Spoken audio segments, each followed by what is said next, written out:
बुध हुए मार्गी।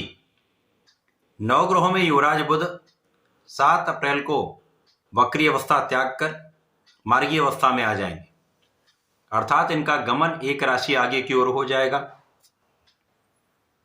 जब बुध आगे की ओर गमन करना प्रारंभ करेंगे तो ये राहु के दुष्प्रभाव से मुक्त होने लगेंगे। जैसे जैसे राहु और बुध के बीच में अंशों का अंतर बढ़ता जाएगा, राहु का दूषित प्रभाव समाप्त होगा तथा बुध का बल कई गुना बढ़ जाएगा। बुध के अंशों का बल अत्यंत प्रबल होगा, जिससे बुध अपना संपूर्ण प्रभाव समस्त राशि के जातकों को प्रदान कर पाएंगे।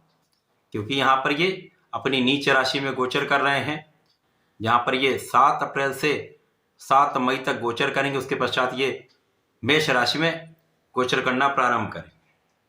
तब तक ये मार्गी अवस्था में अर्थात आगे बढ़ते रहेंगे तथा समस्त राशि के जातकों के लिए कुछ विशेष योग बनाएंगे। जय श्री गणेश। नमस्कार, मैं आचार्य संजय द्विवेदी। मेरे समस्त प्रबुद्ध दर्शकों का मेरे चैनल पर हार्दिक स्वागत है। प्रिय दर्शकों, आज मैं सिंह राशि के लिए बुध के इस मार्गी काल का किस प्रकार का प्रभाव प्राप्त होने वाला है, इस समय में आपके किन भावों पर बुध का प्रभाव पड़ने वाला है, यदि कोई समस्या या अवरोध है तो उसका क्या निराकरण है, संपूर्ण विश्लेषण मैं पूर्ण तर्क के साथ करने जा रहा हूं। प्रिय दर्शकों, इस राशिफल को आप अपने लग्न तथा राशि दोनों के अनुसार देख सकते हैं। सिंह राशि सूर्यदेव की राशि है।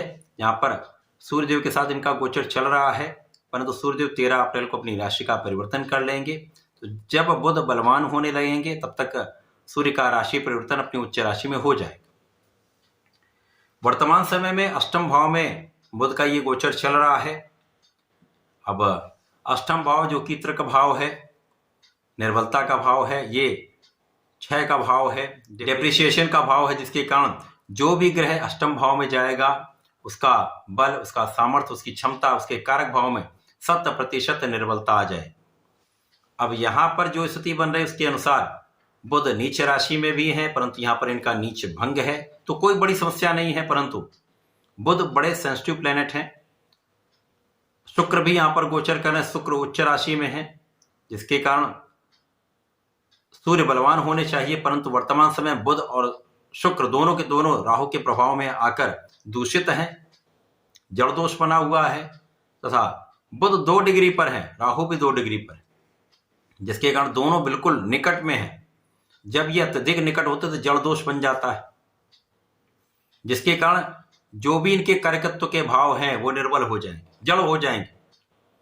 अब बुध जो इस जगत के समस्त कार्य क्षेत्र में अपना संपूर्ण प्रभाव रखते हैं, कोई भी व्यापार हो, इंडस्ट्री हो, प्रोफेशन हो, वाणी से संबंधित कार्य हो, बुद्धि से संबंधित कार्य हो, ज्ञान का कार्य हो, इसी प्रकार से कैलकुलेशन गणनाओं का कोई भी कार्य है, कला जगत का कोई भी कार्य है, समस्त कार्य क्षेत्र बुध के कार्यकत्व में आता है। तो बुध के बिना तो कोई कार्य क्षेत्र संभव ही नहीं है। अब बुध ही जब यहाँ पर दूषित हो जाएंगे, जड़ हो जाएंगे, तो इन समस्त कारक भाव में निर्बलता आ चुकी है।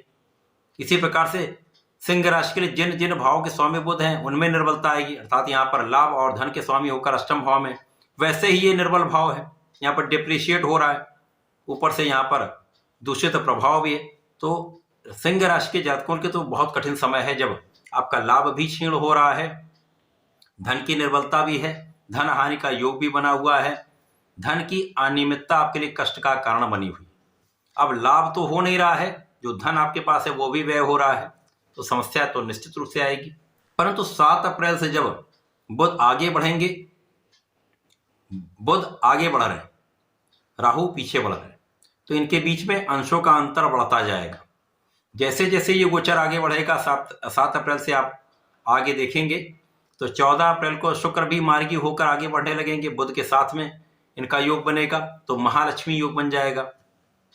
यद्यपि त्रिक भाव का कोई भी महाराजयोग बड़ा राजयोग नहीं कहलाता, यहाँ पर बड़ा लाभ आपको नहीं मिलेगा, परंतु राजयोग तो राजयोग, उसका प्रभाव तो आपको प्राप्त होगा ही, चाहे वो न्यून रूप में प्राप्त हो।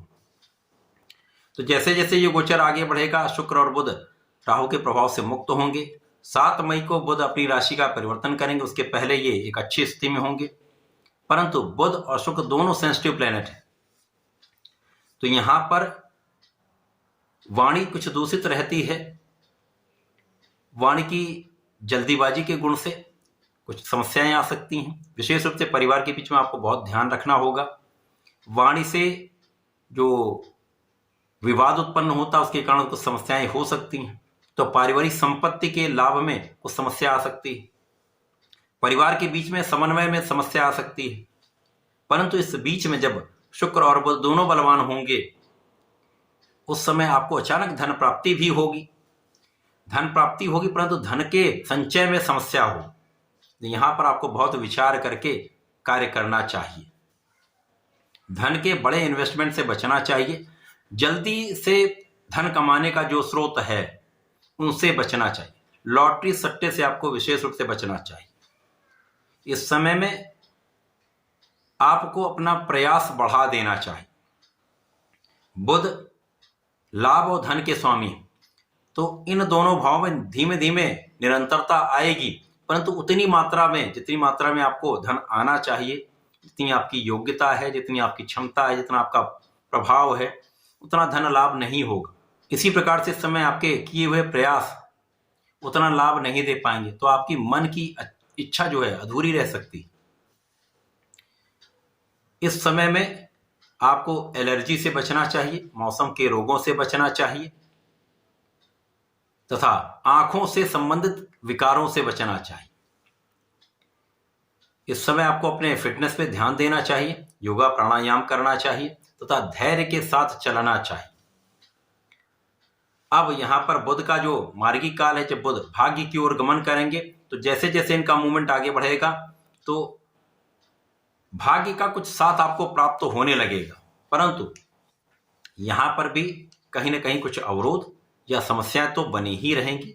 किसी भी कार्य में आपको एक बार में पूर्ण सफलता नहीं मिल पाएगी।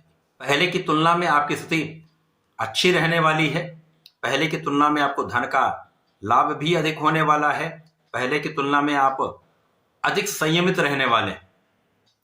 तो इस समय में आपको अपनी वाणी पर पूर्ण नियंत्रण रखना चाहिए। जल्दीबाजी में करने वाले कार्यों से बचना चाहिए तथा इस समय बुद्धि का संपूर्ण उपयोग करके अपने कार्यक्षेत्र में संपूर्ण प्रयास करना चाहिए। यदि आप संयम रखते हैं तो निश्चित रूप से स्थितियां सामान्य होंगी और आपके लिए एक अच्छा योग बनेगा। इस पूरे समय में आपको सूर्यदेव को जल तो देना ही है। ओम घृणी सूर्याय नमः का जप करना है अथवा गायत्री मंत्र का जप करेंगे तो विशेष लाभ मिलेगा। इसके अतिरिक्त इस समय में गणपति जी की आपको पूजा करनी चाहिए।